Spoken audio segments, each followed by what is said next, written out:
नमस्कार दोस्तों, कैसे हो आप सब? आशा करती हूँ आप स्वस्थ एवं खुशहाल होंगे। आज हम सुनेंगे कहानी व्हाट्सअप जिसे लिखा है लता अग्रवाल जी ने।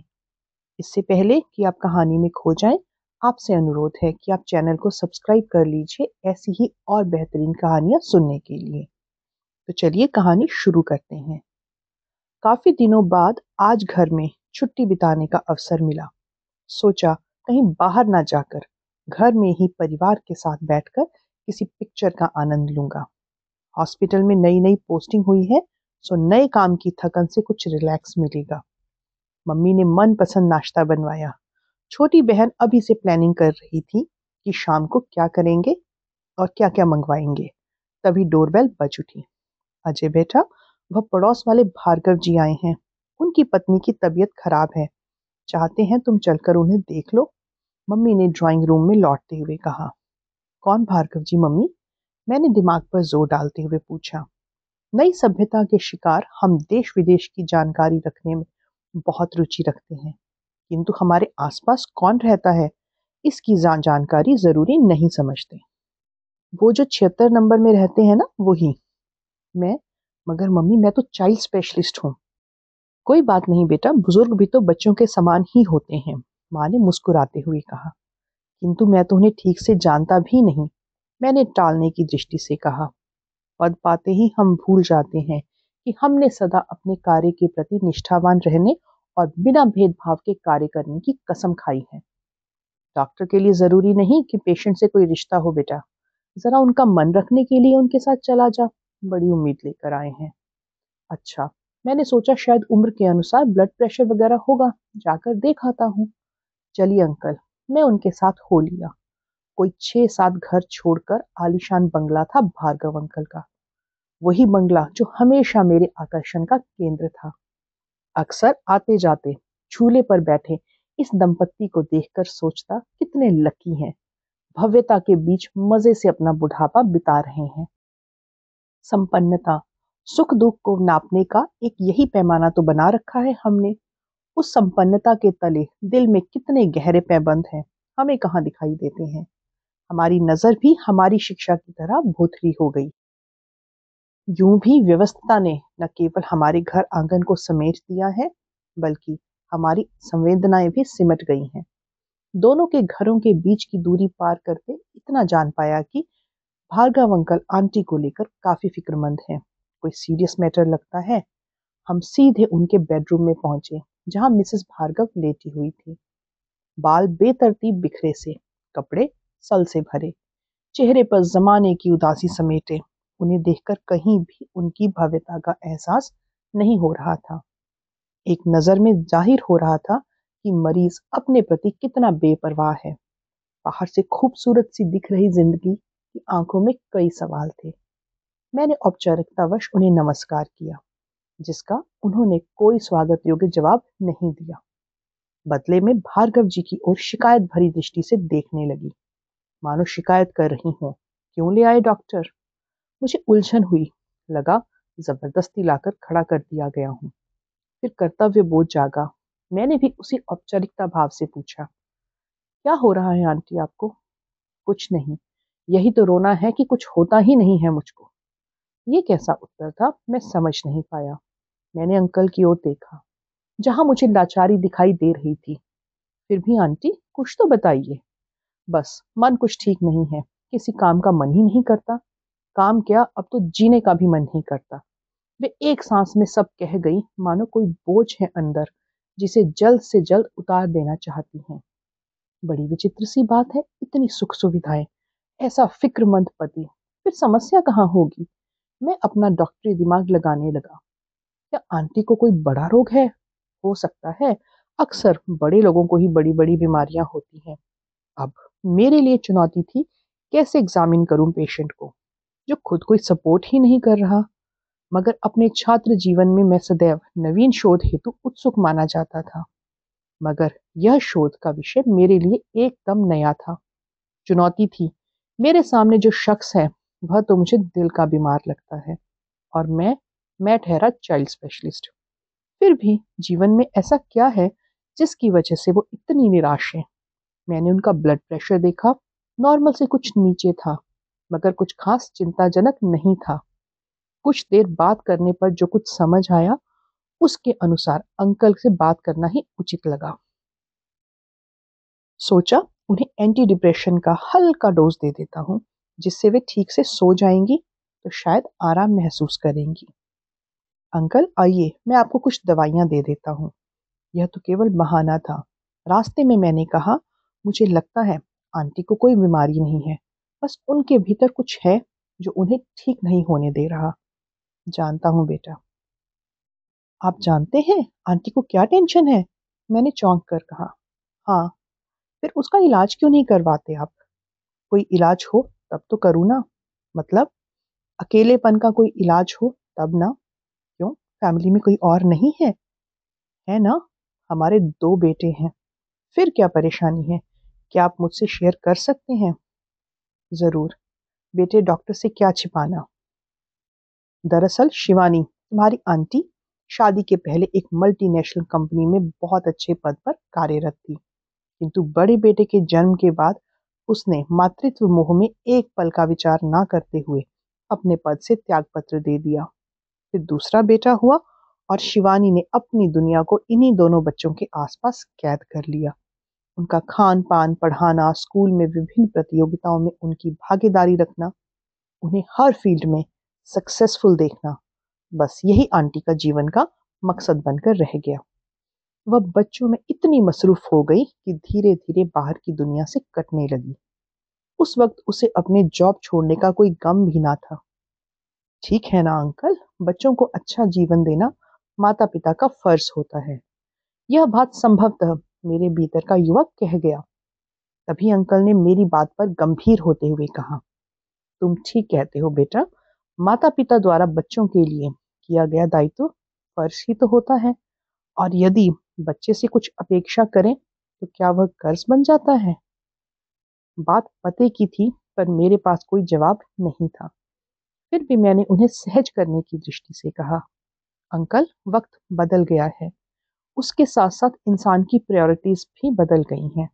हमें इन बातों को इग्नोर करना होगा। मैं मानता हूँ बेटा, वक्त बदल गया है और वक्त के साथ बदल गई हैं हमारी प्रायोरिटीज। किंतु उस माँ का क्या, जिसने अपनी सारी प्रायोरिटीज छोड़ दी सिर्फ अपने बच्चों की दुनिया के आसपास, जिसकी दुनिया केवल और केवल उसके बच्चों तक सिमट कर रह गई। बाजारवाद और देश दुनिया से बेखबर रोज इसी ताने बाने में रहती, रोहित को क्या पसंद है, आज राहुल की क्या फरमाइश है, उनके स्कूल से आने का वक्त हो गया है, उन्हें होमवर्क करवाना है, रात को सोते वक्त कहीं चादर तो नहीं सरक गई बच्चों पर से। बच्चों को ऊंचे मुकाम पर ले जाना उसका फर्ज था, और जिसे शिवानी ने शिद्दत से पूरा किया। दोनों विदेश में अच्छे पद पर आसीन हो गए। फिर क्या परेशानी है अंकल, आंटी को तो खुश होना चाहिए। तुम ठीक कहते हो, हमें खुश होना चाहिए था। तब शिवानी को भी यह अपनी सफलता का प्रमाण पत्र लगा था। हम जिन्हें प्यार करते हैं, ना चाहते हुए, उनसे ना चाहते हुए भी कुछ उम्मीद तो बंध ही जाती है ना। जब यह उम्मीद छिन जाती है तो इंसान गिरकर टूट जाता है। रात दिन बच्चों की फिक्र में चहकती शिवानी की ममता अब पूरी तरह खामोश हो गई है। एक माँ बेटों के सिर पर अपने हाथों सेहरा बांधने, बहुओं की मुंह दिखाई करने के सपने देखने लगी। अफसोस, उसकी अभिलाषा अधूरी रह गई। वह नहीं जानती थी कि ये वो कामनाएं हैं जिनका कभी अंत नहीं होगा, और ना ही वो कभी पूरी होंगी। एक माँ अपने दिल से हार गई। आप सच कह रहे हैं अंकल, इन्हीं कामनाओं की बेड़ियों में उलझे हमारे पैर उन चंद सांसों का बोझ लिए जिंदगी भर बदहवास से दौड़ते रहते हैं, और इसी दौड़ में मिली सक्सेस को हम अपना जुनून बना लेते हैं। सही कहा तुमने, बच्चे भी अपनी सक्सेस में माँ की ममता को नजरअंदाज कर गए। बहुत सदमा लगा उसे जब दोनों बेटों ने उसे सरप्राइज दिया। विदेश से अपना जीवन साथी चुनकर वहीं विवाह भी कर लिया। बस यही सदमा उसे भीतर ही भीतर खा रहा है। ओह अंकल, ये जीवन के छोटे छोटे हादसे हैं, और इनकी वजह से हम जीना तो नहीं छोड़ सकते। वक्त हर जख्म पर मेहरम लगा देता है। अब आगे की सोचना है। शायद तुम्हारी बात सही है, किंतु शिवानी बच्चों के प्रति जितनी पॉसेसिव थी, अब उतनी ही नाराज है। उनसे संबंध तोड़ लिए और खुद को इन चार दीवारी के बीच कैद कर लिया, मानो स्वयं से बदला ले रही है। मैं समझ पा रहा हूं कि एक माँ की ममता आहत हुई है, किंतु यह भी सच है अंकल, कभी कभी माता पिता का बच्चों के प्रति अधिक पॉसेसिव होना भी नुकसानदायक होता है। हमारी उम्मीदें बढ़ने लगती है। जरूरी नहीं कि बच्चे उन उम्मीदों पर खरे उतरें। ऐसे में वही स्थिति बनती है जो आज हमारे सामने है। मैंने भी उस समय कई बार शिवानी को समझाने की कोशिश की, मगर वह तो बच्चों के मोह के में आकंठ डूबी हुई थी। उस वक्त उसे बच्चों के अलावा कोई नजर ही नहीं आता था। ममता के छले जाने और अरमानों के टूटने का गम है आंटी को। मुझे आंटी की बीमारी समझ आ गई है, और यह बात भी कि कोई दवा अब उन पर असर नहीं करेगी। मैं भी ये जानता हूँ, लेकिन कोई चारा भी तो नहीं है मेरे पास। क्या करूँ मैं? आप आंटी को कहीं बाहर घूमने फिरने क्यों नहीं ले जाते? लोगों से मिलेंगी, बातें करेंगी तो खुद को हल्का महसूस करेंगी। कई बार कोशिश कर चुका हूँ, मगर वो है कि तैयार ही नहीं होती कहीं भी जाने के लिए। उस दिन तो उन्हें रिलैक्स फील कराने के लिए मैंने एक टैबलेट दे दी, मगर सोचता रहा, ममता के दर्द से लाचार इस मरीज का इलाज कैसे किया जाए। दूसरे दिन मैं उनका हालचाल पूछने पहुंचा और कहा, आंटी, मैं आपको फोन पर कुछ टिप्स दूंगा, आपको उन्हें फॉलो करना होगा। फोन पर? हाँ हाँ, स्मार्टफोन होगा ना आपके पास। अंकल ने फौरन अपना स्मार्टफोन मेरी ओर बढ़ा दिया। आंटी के चेहरे पर प्रश्नवाचक मुद्रा उभर आई। मैंने आंटी की ओर बढ़ाते हुए कहा, ये है तो फिर क्या गम है? क्या करना है इसका? क्या करना है? किससे बात करनी है? मेरी तो किसी से दोस्ती भी नहीं है, और ना ही मुझे स्मार्टफोन चलाना आता है, और मुझे इसकी जरूरत नहीं है। तो क्या हुआ आंटी, अब हो सकती है दोस्ती? दूसरे पल मैंने आंटी को व्हाट्सएप में जानबूझकर एक ऐसे सोशल यूथ ग्रुप से जोड़ दिया जो लोगों को सकारात्मक नजरिया प्रदान करते हैं। जाहिर है आंटी पढ़ी लिखी थी, उन्हें समझाने में मुझे ज्यादा परेशानी नहीं हुई। हाय मैं रीमा, हेलो मैं मानव, मैं रितु शर्मा, हेलो मैं शिवानी। एक ही दिन में अनगिनत दोस्त बन गए। दोनों ओर से सवाल जवाब चलने लगे। कहीं कोई कविता में बात कहता, कोई शायरी के अंदाज में, तो कोई नेता बन के भाषण देता, और कोई अपनी दुख भरी व्यथा सुनाता। मुझे विश्वास था कि मैंने अपने मरीज का इलाज खोज लिया है। अब मैं करीब एक हफ्ते बाद वहां पहुंचा तो देखा आंटी तो बिल्कुल बदल गई थी। उनकी बातों के विषय बदल गए। हमेशा बच्चों की अवहेलना और खुद को कोसने वाली आंटी अब अपने मित्रों के बारे में बताती। बीच बीच में कविता की पंक्तियां भी कह जाती। मन ठीक हो तो तन में सुधार अपने आप हो ही जाता है। अब तो वे अपनी डीपी बदलना भी सीख गई हैं। आए दिन आंटी की स्टाइलिश डीपी चेंज होती, और फिर उस पर होता कमेंट्स का इंतजार। मैं जानता हूँ यह तकनीक का बहुत अच्छा प्रयोग नहीं है, फिर भी एक डॉक्टर होने के नाते अपने मरीज की भलाई के लिए मुझे उस समय यही उपाय सही लगा। कभी जिन्हें सलाह की आवश्यकता थी, आज वह अपने युवा साथियों को सलाह दे रही थी। सरसों का साग ऐसे बनाओ, दाल की में हींग का छौंका लगाओ, अरे अरे बच्चे को खांसी है, अदरक का रस शहद के साथ और काला नमक मिलाकर चटवा दो। देखते ही देखते वे ग्रुप में सबकी चहेती हो गई। अपने भीतर भरी सारी ममता अपने व्हाट्सएप के मित्रों पर उड़ेल दी। खुद को तन्हा मानने वाली आंटी मित्रों की भीड़ से घिर गई। वैसे भी हम तन्हा होते कहाँ हैं? यह तो केवल मन की तन्हाई है, वरना इंसान भीड़ में तन्हा क्यों होता? उन्हें अब फिर से अपने जीवन से प्रेम हो गया था। उन्हें तैयार होते देख मैं अक्सर उन्हें छेड़ते हुए कहता, क्यों आंटी, डीपी की तैयारी कर रही हो? वे भी जवाब में हल्के से मुस्कुरा देती। मुझे उनकी यह मुस्कुराहट किसी मासूम बच्चे के जैसे लगती। माँ ठीक कहती थी, बुजुर्ग भी तो बच्चे की तरह होते हैं। और मुझे लग रहा है मेरी डॉक्टरी सफल हुई। न्यू ईयर करीब था, मुझे आउटिंग के लिए बाहर जाना था। मैंने कहा, आंटी मुझे 8-10 दिनों के लिए बाहर जाना है, अपना ख्याल रखिएगा, कुछ आवश्यकता हो। मैं कुछ कहता उससे पहले ही वह बोल पड़ी, डोंट वरी, तुम एंजॉय करो। डियर, कुछ प्रॉब्लम हुई तो मोबाइल है ना मेरे पास। 31 दिसंबर की रात को पार्टी से फ्री हुआ तो अपना मोबाइल खोल कर देखा। सबसे ऊपर आंटी का मैसेज था, नए साल का सूरज नई रोशनी दे तुमको, चाही हर खुशियां दे, रब तुमको।